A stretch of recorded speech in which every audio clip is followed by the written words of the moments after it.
Bien-aimé, écoute, tu as droit à la compassion de Dieu. Tu as droit à la délivrance de Dieu. Bien-aimé, certes, tu as pris des mauvaises décisions pendant un moment de ta vie. Cela ne te disqualifie pas de la délivrance de Dieu. Cela ne te disqualifie pas de la compassion de Dieu. Job dit ceci: celui qui souffre a droit à la compassion de son ami, même quand il abandonnerait la crainte de l'Éternel.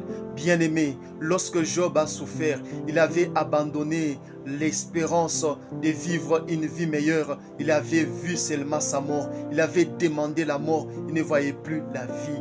Donc Job avait abandonné l'espérance d'une restauration. Mais malgré que Job avait abandonné cela, Dieu a eu compassion de Job. Il lui a donné le double de la vie qu'il avait perdue. Bien-aimé, abandonner la crainte de l'Éternel pendant le moment de souffrance, c'est abandonner l'espérance d'un changement. Abandonner la crainte de l'Éternel pendant la souffrance, c'est abandonner l'espérance de la guérison. Abandonner la crainte de l'Éternel dans le moment de souffrance, c'est abandonner que les choses vont changer.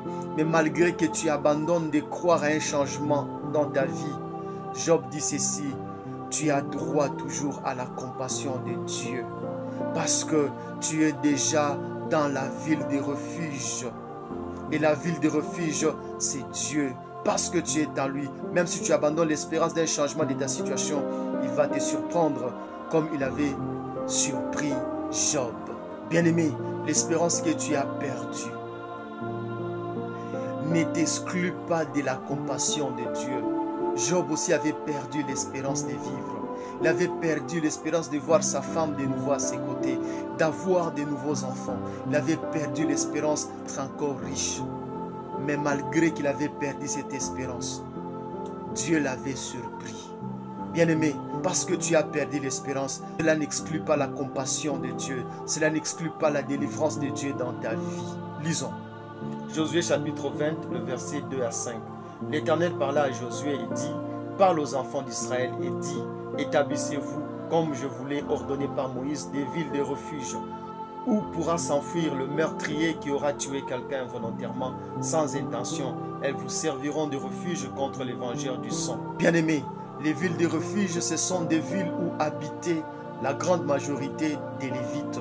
Et ces villes accueillaient les gens qui avaient tué involontairement. Bien-aimé, tu as droit à la compassion de Dieu. Tu as droit à la rédemption de Dieu. Tu as droit à la délivrance de Dieu.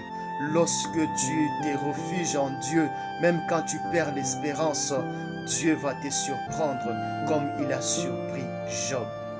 Job a perdu toute espérance de vie. Mais ce n'est pas pour autant que le Seigneur l'a laissé mourir. Bien-aimé, tu es à bout peut-être, mais Dieu n'est pas à bout. Si tu as perdu l'espérance, tant pis. Dieu a toujours compassion de toi, même quand tu abandonnes ton espérance, parce que tu t'es déjà réfugié en lui. Que Dieu te bénisse. Amen.